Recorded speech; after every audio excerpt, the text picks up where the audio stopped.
Isa sa mga phones na medyo nainis ako at hindi ko na siya na-review noong unang labas nito. Dahil yung unang package ko nitong Xiaomi 17 Pro Max, pinitik ng customs. That's according to my courier, hindi ako nagsasabi. And sad to say, until now, hindi pa rin nahanap ko sino ang culprit. Pero marami kasi sa inyo nag-request na i-review ko pa rin tong phone nito, si Xiaomi 17 Pro Max. And in this video, alamin natin kung maganda nga ba talaga siya. And just a word of disclaimer, this is a China-ROM phone. Hindi siya magkakaroon globally. So, hindi magkakaroon dito sa Pilipinas. So, pag-usapan natin after this quick intro.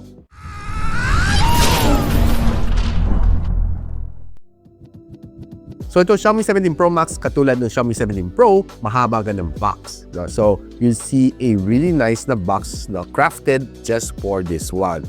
Pag binuksan natin, there's two box inside. Isang maliit and isang malaki. So yung malaki probably alam mo na case ang laman nito, but I'll still open it up for you. Xiaomi. Woot, user guide, SIM injector tool, and meron siyang hard case na kasama. Hindi kasama yung game controller, it's sold separately. And I think pwede mo may request naman to sa seller kung meron sila. Solid hard case ang kasama. Guys, first time ko nahawakan din tong case na to. Xiaomi 17 Pro na gaming case. Wala ko expectation kasi first time ko nahawakan. So ito pag boot up mo, pause, pila ba ng power button, madedetect niya. Yan.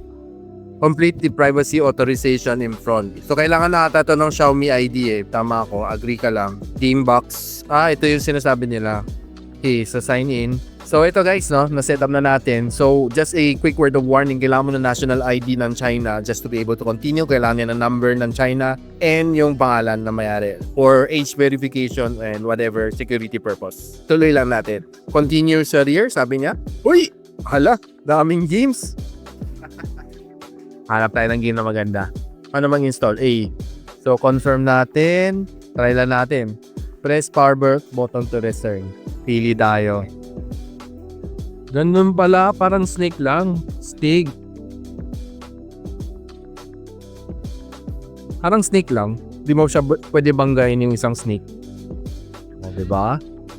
And yan. Marami ka pong pwedeng install dito. Kanya. So, ayun guys, nalaro na rin natin beer case ng Xiaomi 17 Pro Max. So, ayun na. Enjoy the video. Make sure na meron kayong Chinese ID para mapagana. Meron siyang Type A to Type C cable and your 100 watts of fast charging brick. And nandito yung phone. Kunin natin. Surprising, no? This time, plastic lang siya. Hindi siya yung nakarap. No? So, just my observation compared sa mga ibang flagship po ng Xiaomi. So, we have a white color over here. Solid. Ganda. And of course, pinaka-highlight dito is kanyang dual display dito sa likod.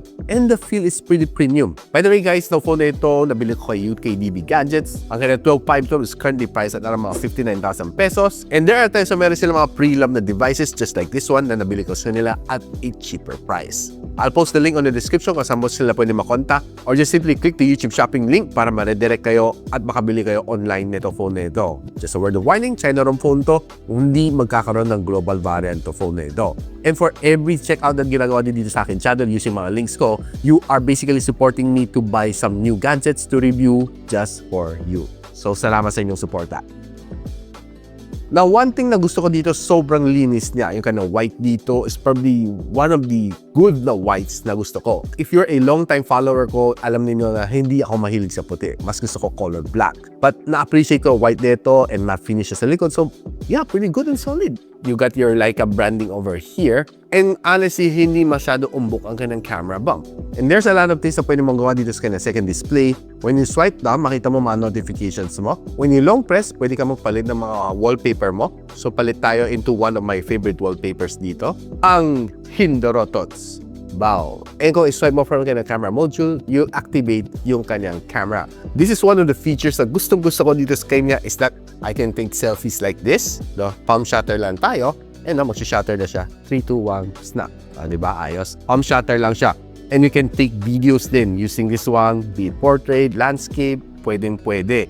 And papakita ko sa inyo mga samples, no? And I was able to compare kind of front and kind of rear. Malayo ang anong performance. I'd rather use yung kind of rear camera for selfie videos. Sobrang paldo to. That's probably one of the features na perfect para sa mga content creators. I'm pretty sure walang masasabi si Apple Boy dito kasi ibang level talaga to. So, ang kanyang likod is glass finish, side aluminum frames, And ang kanang harap is Dragon Crystal Glass version 3. So, enough protection yon. Meron din siya IP68, that's a water resistant. So, yeah, pretty protected nga talaga siya. And by the way guys, this one is dalawang 5G na nano SIM. Support niya ang Globe Smart and dito dahil this is a flagship phone. And kung naghanap ka ng eSIM capability, sad to say wala. But you can always use yung Smart Multi-SIM para gawing eSIM capable itong Xiaomi 17 Pro Max mo. Just check on my YouTube channel, meron tayong tutorial how to use this Smart Multi-SIM. Mura lang yung 119 pesos. And if you want a better version na mas advanced, you can always check yung XISIM na nireview din natin on this channel. Search na lang. Now, lahat ng gusto ko ibato ng multitasking dito, kayang-kaya naman niya mag-perform. For in fact, halos sobrang powerful na nito eh. Multitasking, video editing, AAA games, lahat, name it, walang problema.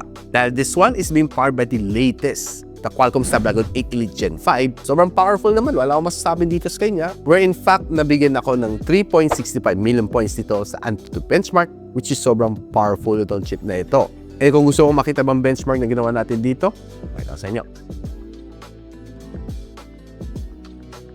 Now, pagdating sa battery, siguro this one has one of the better batteries right now. 7,500 mAh and it supports 100 watts of wired charging, 50 watts na wireless charging, 22.5 watts na reverse wireless charging, and 27 watts na reverse wired charging. Dami na sinabi.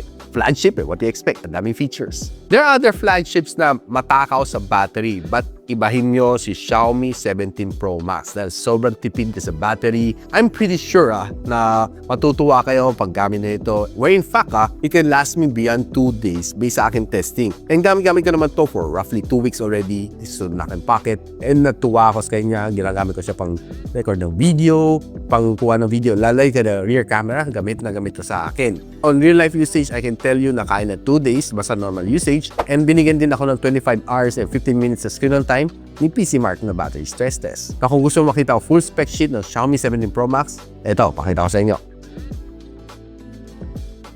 Now, for talking about display, probably this one has one of the better displays out there for a flagship phone. 6.9-inch, very generous LTPO AMOLED display, and meron siyang 120Hz of screen refresh rate. Meron siyang 2160Hz of PWM dimming, and yung kanyang second display, meron din siyang LTPO na AMOLED display. Surprisingly, LTPO din siya. 2.9 inches, 120Hz of screen refresh rate, and Dolby Vision din siya. Maximum brightness ng harap and likod, 3,500 nits. So wala ka problema directly under the sunlight. Now, if you're browsing naman sa socials, expect to give you a really nice immersive experience dahil it's a flagship phone. Natural. Maganda naman aking swiping experience dito basta maganda yung internet connection. And if you're watching landscape videos dito like YouTube sa Netflix, expect to give you a really good immersive experience dahil sobrang ganda na kanyang display. Honestly, the black is blacker, magandang kanyang colors dito, and sharp na sharp din ang mga photos dito.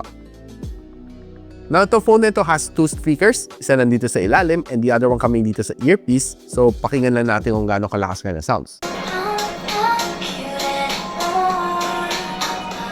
Well, honestly, malakas sa kanyang sound, immersive, and mafe-feel mo na pag flagship phone ni Xiaomi, pag nagbe-bass siya, medyo nanginginig siya konti. So, doon maramdam mo yung ganda, immersiveness ng kanyang sounds. Probably not as loud as the 17 Ultra, but overall, ang kanyang sound experience is pretty solid.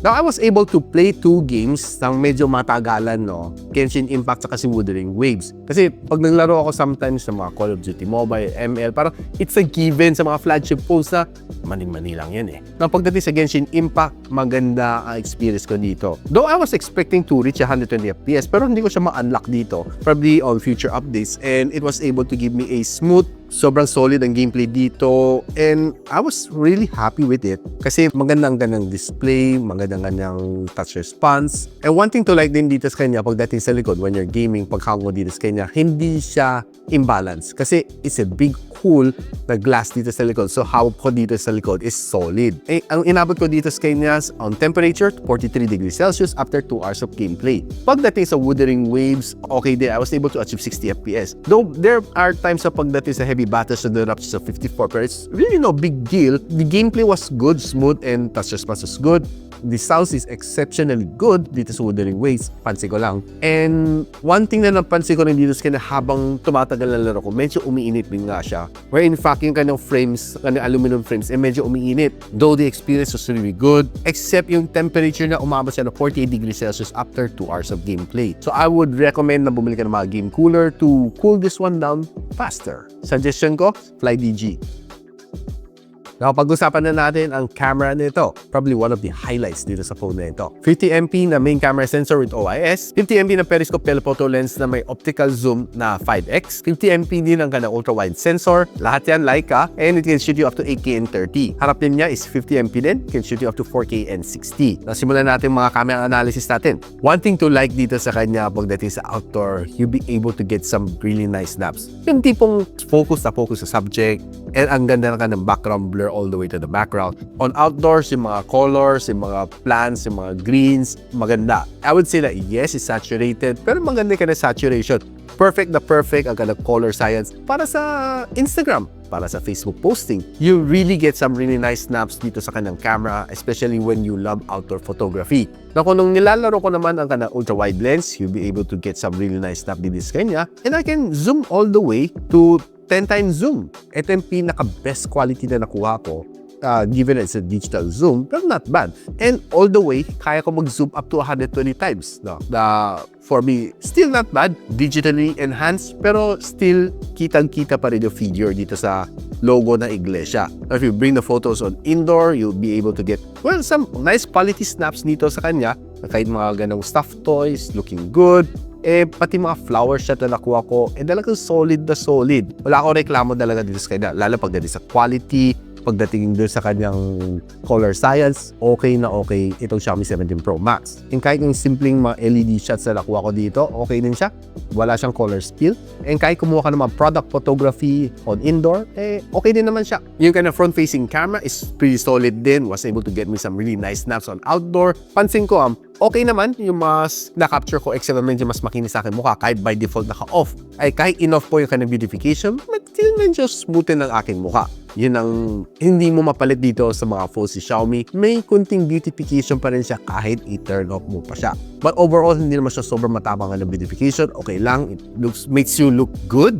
Outdoor, indoor, wala rin naging problema, no? Kahit medyo low light, okay pa rin, nakapag-perform din naman siya. Hindi siya basta-basta lumalabo. And pakita ko rin sa inyo some selfies na na-capture ko dito using the rear camera. Ito, rear camera mode yun.